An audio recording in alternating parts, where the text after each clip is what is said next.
याला बाहेर काढा अध्यक्ष महाराज, या मंत्र्याला हा भाग, याला बाहेर काढा अध्यक्ष महाराज, या मंत्र्याला हा भाग. काय माणसं मारायसाठी सरकार असते, माणसं मरायची वाट आम्ही पाहतो. ही ट्रम्पची नाही म्हटलं. मुख्यमंत्री पांधन योजनेच्या बद्दलचं आपण चांगले निर्णय घेतलेत, पण त्याच्यामध्ये आपण माती आणि मुरुम या दोनच गोष्टीचा उल्लेख केलेला आहे. पण या रस्त्यामध्ये जिथपर्यंत आम्ही खडी वापरत नाही तिथपर्यंत ही रस्ते मजबूत होऊ शकत नाही. महाराष्ट्रामध्ये अनेक भागामध्ये काळी माती आहे आणि काळ्या मातीमध्ये माती आणि मुरुम हे वर्षभर टिकू शकणार नाही आणि त्याच्यामुळे खडीचं प्रावधान या आपल्या JR मध्ये असलं पाहिजे आणि याला जे काही आपण पैशाची जी आर्थिक मर्यादा ठेवलेली आहे ती खडीच्या माध्यमातून तिला वाढवून हे रस्ते खडी मुरुम आणि मातीचे व्हावेत आणि जेणेकरून हे रस्ते मजबूत व्हावे ही भूमिका आमची या ठिकाणी आहे. दुसरा महत्त्वाचा प्रश्न असा आहे की खडीला नाही आली ना अजून, आला JR, धन्यवाद आपला, धन्यवाद आपला. पण ते मर्यादा जी आपण दिलेली आहे त्या याच्यामध्ये 2.5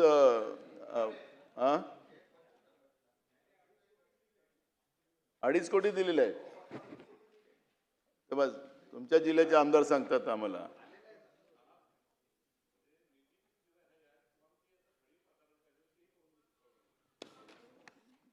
पण ही जी काही मर्यादा टाकून दिलेली आहे ती मर्यादा आपण थोडी वाढवून दिली पाहिजे. आपण 25 किलोमीटरची मर्यादा दिलेली आहे, तिला वाढवून दिली पाहिजे, एवढीच आमची मागणी आहे.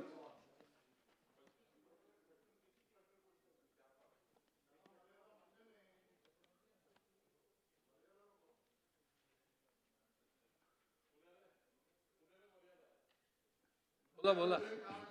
अध्यक्ष महाराज, नाना थांबू नका. अध्यक्ष महाराज हे बघा, याला बाहेर काढा अध्यक्ष महाराज, ह्या मंत्र्याला हा भार. ते बसू नये. आता मी शब्द वापरत नाही त्याच्यामुळे तो. अध्यक्ष महाराज, वन्यजीव हल्ल्यात मृत्यू झालेल्या व्यक्तीच्या कुटुंबातील एका सदस्याला शासकीय नोकरीत सामावून घेण्यात येणार अशा पद्धतीचा JR आपल्या सरकारने काढलेला आहे. किती लोकांना आपण नोकऱ्या दिल्यात? काय अध्यक्ष महाराज, शेतीमध्ये काम करायसाठी आपल्याला त्या ठिकाणी या वन्य प्राण्याचा बंदोबस्त आपल्याला कायम करता येणार का नाही? जीव गेला तर त्याला पैसे देऊ, जीव गेला तर त्याच्या कुटुंबाला नोकरी देऊ. काय माणसं मारायसाठी सरकार असते, माणसं मरायची वाट आम्ही पाहतो. मग या सगळ्या गोष्टीचं जसं सत्ता पक्षाचे आमदार सांगतात की याला सगळं आम्हाला शेतीच्या सुरक्षेसाठी काही सरकारने योजना उपलब्ध करून दिल्या पाहिजेत, तर सरकारने त्या पद्धतीच्या योजना उपलब्ध करून दिल्या पाहिजेत. एकीकडे नोकरीचं गाजर दाखवून त्याला जीव देण्याला तुम्ही बाधित करता का? मग ते हे सरकार तुम्हाला वन्य प्राण्याच्या तोंडात टाकून तुम्हाला मारण्यासाठी लागलं काय? हे सरकार तर मग एकतर लोकांची त्या वन्य प्राण्याची सुपारी घेतली काय या सरकारने, असा हा प्रश्न उपस्थित होऊ शकेल. आणि म्हणून अध्यक्ष महाराज, वन्य प्राण्याची म्हटलं, मी ट्रम्पची नाही म्हटलं, वन्य प्राण्याची म्हटलं, मी ट्रम्पची नाही. अरे वन्य प्राण्याची म्हटलं, चला आता तुम्ही मला अडवलं म्हणून मी आता त्या विषयात येतो. अध्यक्ष महाराज, आता जो जागतिक करार आपण केला, मी बोलणार नव्हतो पण आता त्याच्यावर येतो कारण हे कृषी धोरणावर तुमचा ठराव आहे म्हणून. अध्यक्ष महाराज, तुम्ही जो आता जागतिक करार केला, मग अमेरिकेसोबत करार केला, अमेरिकेबरोबर करार केल्यानंतर अध्यक्ष महाराज त्याचे परिणाम राज्याच्या शेतीमालावर येणार आहे. अध्यक्ष महाराज, जसा करार आपण केला तर सोयाबीनचा भाव 1,500 रुपयांनी खाली पडला अध्यक्ष महाराज, कापसाचा भाव 2,000 रुपयांनी खाली पडला अध्यक्ष महाराज. मग हे सगळे भाव खाली पडल्यानंतर मग एकीकडे आपण ठरावामध्ये सांगता की आपल्या राज्यामध्ये शेतकरी आता एकदम आमच्या धोरणामुळे एकदम त्याला आर्थिक मजबूत आम्ही दिलेली आहे. मग हा ठराव सत्ता पक्षांनी चुकीचा मांडला की खोटा मांडला? वस्तुस्थितीला आधारून हा ठराव नाही अध्यक्ष महाराज.